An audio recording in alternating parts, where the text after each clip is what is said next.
दिया। महाराज भरत ने त्याग दिया अपनी माँ। राम जी को वनवास भेज दिया, भैया तुमने वनवास भेज दिया 14 वर्षों के लिए। अरे तुम कैसी माँ, हमसे ज्यादा भैया को मानती थी, आपने उनकी बर्बाद। भरत ने दोबारा अपनी माँ को केकई को माँ नहीं, अपनी माँ का त्याग कर दिया कि आपने मुझे राम से दूर कर दिया, भगवान से दूर कर दिया। वो माँ ही क्या जो भगवान से अपने बेटे को दूर कर। बलि तजियो गुरु, महाराज बलि ने अपने गुरु का त्याग कर दिया, शुक्राचार्य जी को त्याग दिया था कि आज से आप हमारे गुरु नहीं, तुम्हारे चेला नहीं। क्योंकि भगवान बामन हमारे दरवाजे पर भीख मांग रहे हैं, 3 पग भूमि मांग रहे हैं, और आप कह रहे हो कि आप बता भी रहे कि ये भगवान है। और गुरु का तो फर्ज है कि गुरु गोविंद दो खड़े का केला गो पाए, अरे बलिहारी गुरु आपकी कि गोविंद दियो बता। गुरु का ये फर्ज है महाराज की वो गोविंद के बारे में बताए, उस परमात्मा के बारे में बताए। और वो गुरु ही क्या जो भगवान से दूर कर दे चेला को। तो ऐसे गुरु को त्याग देने में भी कोई दोष नहीं।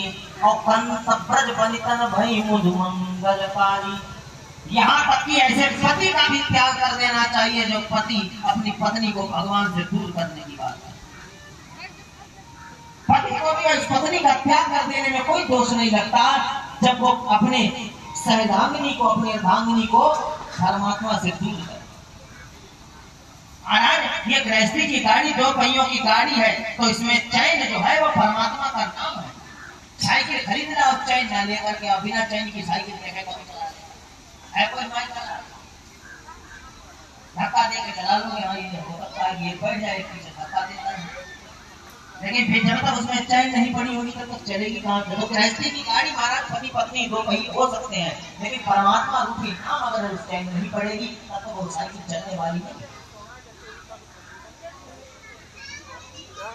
उन लोगों का त्याग करने में महाराज कितना भी सगा क्यों ना हो, बेटा क्यों ना हो, कोई भी क्यों ना हो, जो आपको महाराज परमात्मा के नाम से जोड़ने से रोके, सत्य से रोके, गुरु मंत्र लेने से रोके, गुरु के शरण में जाने से रोके, ऐसे व्यक्ति का तत्काल त्याग कर दो, कोई दोष नहीं है। ये शास्त्र सम्मत बात है,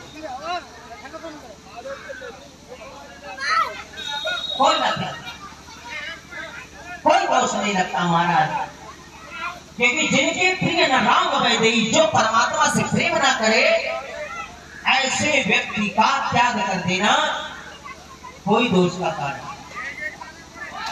और जो व्यक्ति आपको भगवान से जोड़े, जो व्यक्ति आपको सत्संग से जोड़े, जो व्यक्ति आपको गुरुमुखी बना दे, जो आपको संतों के संग ले जाए, ऐसा व्यक्ति आपका सबसे बड़ा मित्र है। उससे बड़ा आपका स्नेही कोई नहीं। क्योंकि महाराज जिस समय ये संसार की सारी दवाएं फेल हो जाती हैं, संसार के सारे वैद्य हकीम फेल हो जाते हैं, तब क्या कहता है इंसान कि अब उस ऊपर वाले से विनती करो कि ये ठीक हो जाए। क्यों कहा जाता है? क्योंकि उन हकीमों को भी पता है, उन डॉक्टरों को भी पता है कि हमसे बड़ा भी एक वैद्य है, एक बड़ा डॉक्टर है जो चाहे वो कर सकता है। इसलिए उसकी शरण बहुत जरूरी है कि हम शरण तुम्हारी है करतार राख ले, हम शरण तुम्हारी है सरकार है। ये शरण बहुत सरल नहीं है। जिन लोगों ने परमात्मा की शरण ली महाराज ने कितने कितने कष्ट भोगने पड़े। हम आप थोड़ा सा कुछ परमात्मा के लिए कर देते हैं तो सोचते हैं हमने उनके लिए बहुत कुछ कर दिया, कुछ ना किया।